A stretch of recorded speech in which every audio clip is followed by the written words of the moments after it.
Nadisgrasya ang isang truck sa bahagi ng NLEX northbound sa Balagtas, Bulacan. At ayon sa pulisya, kumabig pakaliwa ang truck para iwasan ang sasakyang biglang nagpreno sa unahan nito. Pero dahil dyan, tumama ito sa SUV sa kabilang linya. Sugatan at nagpapagaling sa ospital ang driver at pahinante ng truck at mga sakay ng SUV. Nagdulot ng pagbigat ng daloy ng trapikong insidenteng patuloy na iniimbestigahan. Magandang hapon po at maulan pa rin ang weekend mga kapuso, may disgrasya pa sa Valenzuela. Isa ang sugatan sa pagguho ng ilang bahay roon matapos lumambot ang lupa dahil sa mga pagulan. At nakatutok live si Dano Tingkungko. Dano. Pia Ivan, gumuho nga ang ilang bahay dito sa Barangay Mapulang Lupa at Barangay Ugong sa Valenzuela City. Ayon sa mga opisyal ng barangay ay nangyari daw ito pasado alas 9 kaninang umaga. Isa ang nasugatan ayon sa Bureau of Fire Protection NCR. Ayon sa Valenzuela City LGU, dahil sa malalakas at tuloy-tuloy na pag-ulan doon dito sa mga nakalipas na araw ay lumambot ang lupa at gumuho ang isang pader na nasa likuran lang ng mga bahay. Dalawang evacuation sites sa dalawang magkahiwalay na barangay ang binuksan para sa 27 apektadong pamilya. At sa ibang bahagi naman ng Metro Manila, nagkaroon naman ng pag-ulan at pagbaha kanina. Malakas na buhos at minsang pabugso-bugsong ulan ang naranasan kaninang umaga sa maraming bahagi ng Maynila. Sa bahaging ito ng Osmeña Highway, animoy sumasayaw pa ang buhos ng malakas na ulan dahil sa malakas na hangin. Halos mag-zero visibility sa ilang kalsada dahil sa malakas at pabugso-bugsong ulan hanggang katanghalian. May naipong tubig na hanggang gutter pero mabilis ding humupa sa panulukan ng Taft at Padre Faura, gayon din sa Rojas Boulevard Service Road sa bahagi ng Arsalas.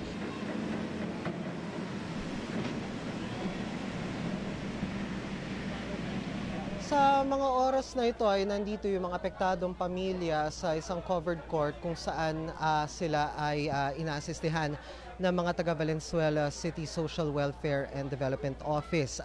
Kasalukuyang kinakausap yung ilan sa mga pamilya na hindi tutuloy sa mga evacuation center at tutuloy sa halip sa kanilang mga kamag-anak. Samantala, weather watch naman tayo. Sa ngayon, sa kabutihang palad ay hindi naman umuulan bagamat maulap pa rin ang kalangitan. Balik sa inyo.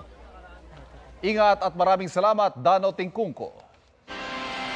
Problema pa rin ang baha sa Kalumpit, Bulacan. Lumulusong na ang ilang residente para pumunta sa mga evacuation center. At nakatutok doon live si Jamie Santos. Jamie.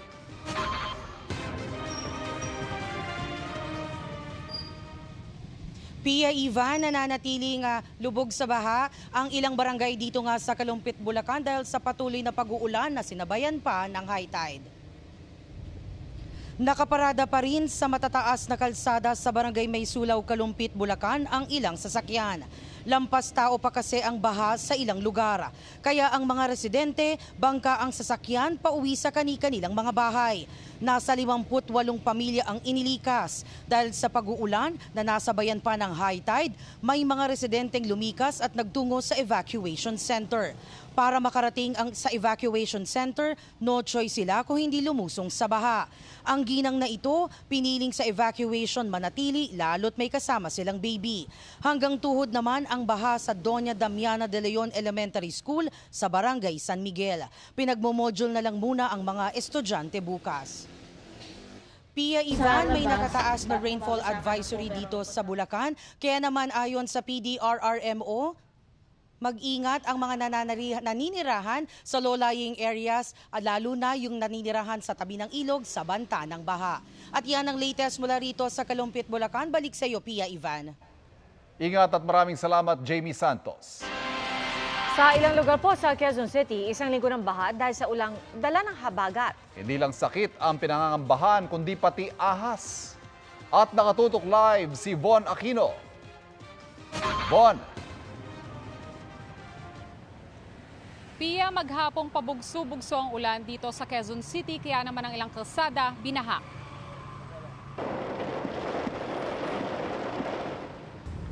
9:30 ng umaga bumuhos sa malakas na ulan sa Quezon City.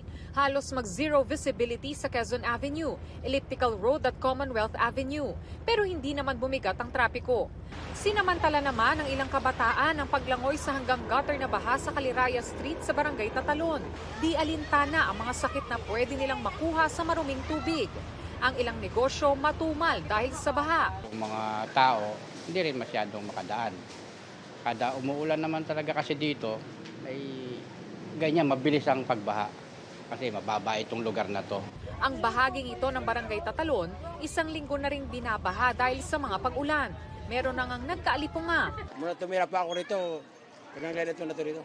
Sa Gumamela Street sa Barangay Rojas, bukod sa baha, nag-iingat din sila sa ahas, lalo't kung minsan lumalabas daw mga ito kapag bumabaha sa kanilang lugar. May namataan nga raw silang ahas nitong nakaraang linggo. Yun, dilaw na kulay niya, isawa siguro. Ang haba niya, 1 kalahati.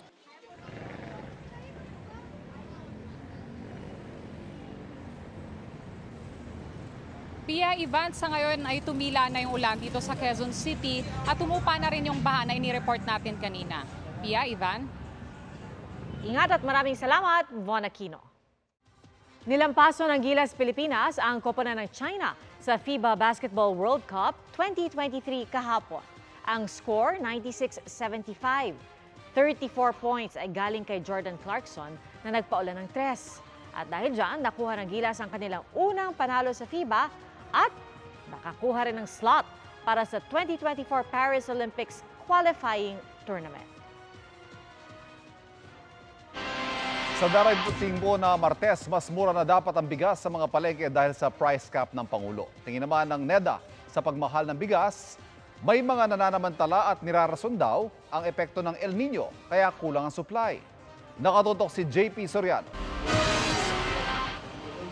Epektibo na sa Martes, September 5, ang Executive Order No. 39 ni Pangulong Bongbong Marcos na nagtatakda ng mandated price ceiling o price cap sa bigas. 41 pesos sa 1 kilo ng regular milled rice at 45 pesos sa well-milled rice. Pero sa Mega Q Mart sa Quezon City, mahigit 50 hanggang mahigit 70 pesos ang bentahan ng bigas. Kung dati bumibili po ng halimbawa, isang sako, naging kalahati, naging 10 kilo, naging 5 kilo. Ngayon, minsan 2 kilo na nga lang po binibili ko eh. Baka by Monday po, makasunod kami sa presyo yun dahil may isang supplier po kami tinawagan na nagsakripisyo para lang ma-meet namin yung 45 na yon. Sakripisyo siya, sakripisyo din kami. Pero sabi ng Philippine Chamber of Agriculture and Food Incorporated, tiyak daw na mamamroblema ang maliliit na negosyanteng umaasa sa pagbebenta ng tingi-tinging bigas sa palengke. Dagok din daw ito sa kitaan ng mga magsasaka lalo't malapit na rin ang anihan. Ang maaaring maging resulta niyan, mawawala ang bigas sa palengke. Talagang obligadong ibaba yung pagbili ng palay sa mga sasaka. Para di raw magkalituhan at magkagulatan sa mga tindahan ng bigas, pinulong ng DILG, MMDA at mga opisyal ng iba't ibang LGU upang matiyak na maipatutupad ang EO 39. Sa ating mga empleyado ng City Hall sa palengke, yung mga market masters natin, na ayon dito sa batas, ito yung Price Act of Republic Act number 7581, na tumulong sila at huwag silang gagawa din ng kalokohan. Mongkahi ng PCAFI sa gobyerno, hanggang 2 buwan lang ang price ceiling o price cap. Temporary lang po ito at as soon as mag-stabilize yung presyo at papasok na rin po yung harvest season natin, tatanggalin na rin ulito. Sabi ng DTI, ang tunay na target daw ng kautusan ng Pangulo ay hanapin ang mga rice hoarder o yung nag-iipit ng supply ng mga bigas. Dagdag ng NEDA, ang pagmahal ng bigas sa mga nagdaang linggo ay indikasyong may mga nananamantala at ginagamit na rason ang epekto ng El Nino para palabasing kulang ang supply kahit hindi raw talaga ito nangyayari. Para sa GMA Integrated News, JP Soriano, nakatutok 24 oras. Patay ang isang bata sa Del Gallego, Camarines Sur matapos daw makalunok ng rambutan.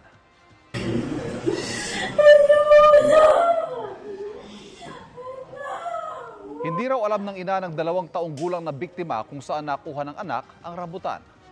Nagulat at nagkagulo na lang daw sila nang hindi na makahingang bata. Dead on arrival ang bata sa ospital na malayo raw sa kanilang lugar. Sa gitna po ng masamang panahon, isang lalaki ang tinangay ng ilog sa Bukod Benguet at kinakain naman ng ilog ang lupa sa Tukaw, Cagayan. At nakatutok live si Ivy Hernando ng GMA Regional TV, 1 North Central Luzon. Ivy? Pia, may mga pag-ulan dito sa Ilocos Provinces bagamat hindi na malakas at walang kasamang hangin, pero may mga pinsala pa rin gaya ng mga lupaing natitibag ng ilog. Sa pagragasa ng Chico River, natibag ang 4 na hektaryang lupain sa Tukaw, Cagayan. Ayon sa LGU, unang nilamon ng ilog ang lupa nitong Bagyong Goring. Ang mga residente sa Barangay Mungo nangangambang mawala ng tahanan. May ilang iniwan na ang kanilang lupain, habang may nagbaklas na ng kanilang bahay para may maisalba pa. Sa bayan ng Gonzaga, problemado ang mga magsasaka dahil pinadapa ng masamang panahon ang mga palay. Sa Santa Ana, pumalaot ang ilang mangingisda kahit masungit ang panahon para raw hindi magutom. Sa Ilocos Norte, tuluyang nasira ang kalsada at Nagbalakan Bridge sa Batac City. Nagsagawa na ng damage assessment ang LGU. Sa Luwag City, halos zero visibility sa daan dahil sa malakas na ulan. Mahina ngunit tuloy-tuloy pa rin ang pagulan sa Ilocos Sur. Ang ilang nakatira sa mabababang lugar nananatili sa mga evacuation area. Sa Bukod Benguet, hinahanap ang isang construction worker na tinangay sa Sabanaw River. Ayon sa pulisya, nagpiknik at naligo raw sa ilog ang biktima at ilang kaibigan kahit masama ang panahon. Ayon sa Pag-asa, ang pag-ulan sa Northern Luzon ay dulot ng habagat na pinalalakas pa ng Bagyong Hana.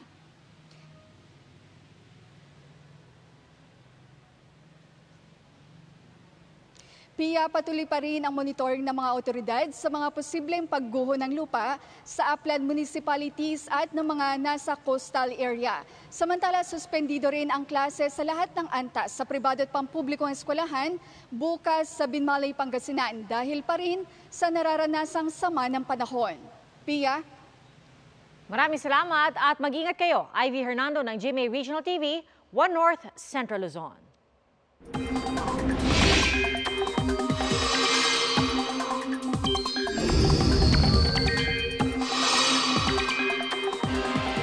Magandang hapon mga kapuso, magdala pa rin po ng payong kung lalabas dahil patuloy pa rin palalakasin ng Bagyong Hana ang habagat na magpapaulan naman sa ilang bahagi ng bansa.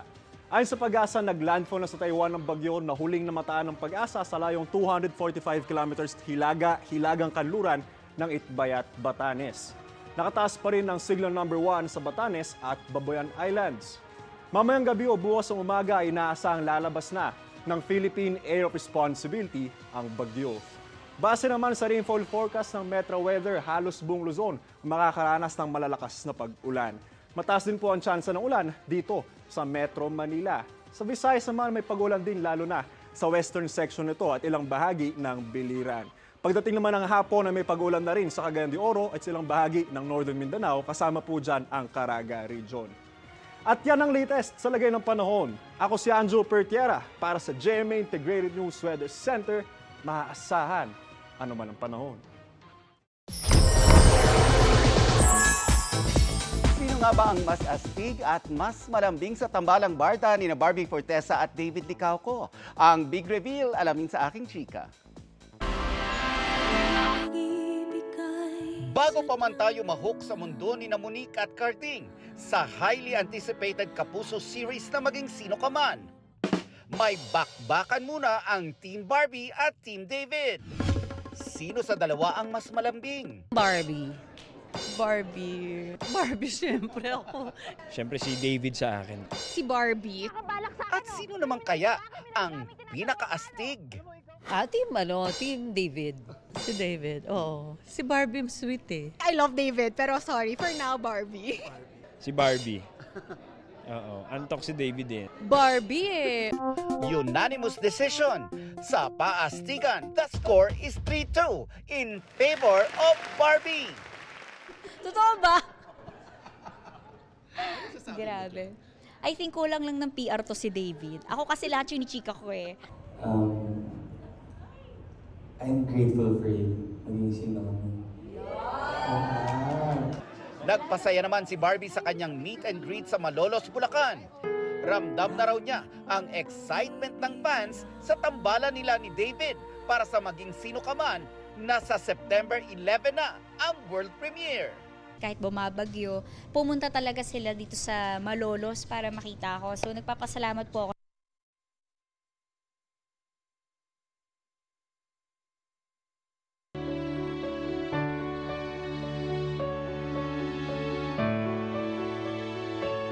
Inihatid na po sa kanyang huling hantungan ang ating kapuso at batikang broadcaster na si Mike Enriquez. Madamdamin po ang pamamaalam sa kanya ng ilang kaanak, kaibigan, katrabaho at maging ng kanyang mga alaga. Nakatutok si Jonathan Andal. Tila nakidalamhati ang langit nang ihatid sa huling hantungan si Mike Enriquez. Sa funeral procession, pinatugtog ang mga paborito niyang kanta, Africa, Over the Rainbow at You've Got a Friend. Idinaan din ang mga labi ni Mike sa kanyang tahanan sa White Plains kung saan nakaabang sa labas ang kanyang mga asong sina Buma at Mickey. Ang buhos ng pakikiramay at papuri para kay Mike, lubos na ipinagpapasalamat ng nakatuwang niya sa buhay ng 46 na taon na si Baby Enriquez. Nagpaplano na nga kami for our 50th. Well, God has other plans. Ang kami binilang sa akin ni Mike, wag akong iiyak. Yan lang ang bili niya, and this photo. So, gusto niya yung photo na yan, nakagano'n siya. Nang balikan niya ang pangako nila sa isa't isa, hindi na niya napigilang umiyak. Till death do us part.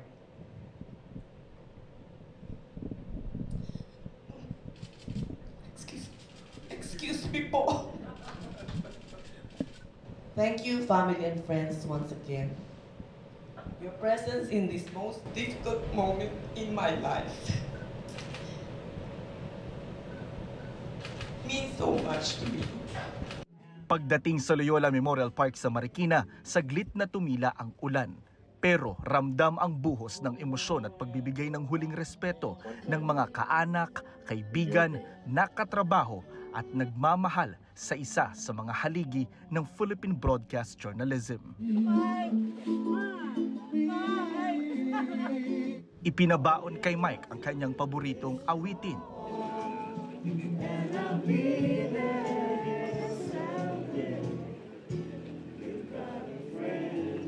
Mga bulaklak at 71 paru-paro, tanda ng 71 taon ni Mike sa daigdig. Ngayon, tunay nang nakauwi si Mike sa kanyang huling tahanan. Kami naman, hindi namin tatantanan ang pag-alala sa mga iniwan niyang aral. Salamat, Mike. Para sa GMA Integrated News, Jonathan Andal, nakatutok 24 oras.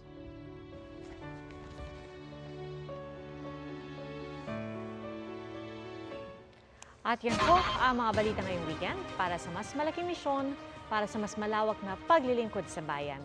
Ako po si Pia Arcangel. Ako po si Ivan Mayrina mula sa GMA Integrated News, ang News Authority ng Pilipino. Nakatutok kami 24 oras.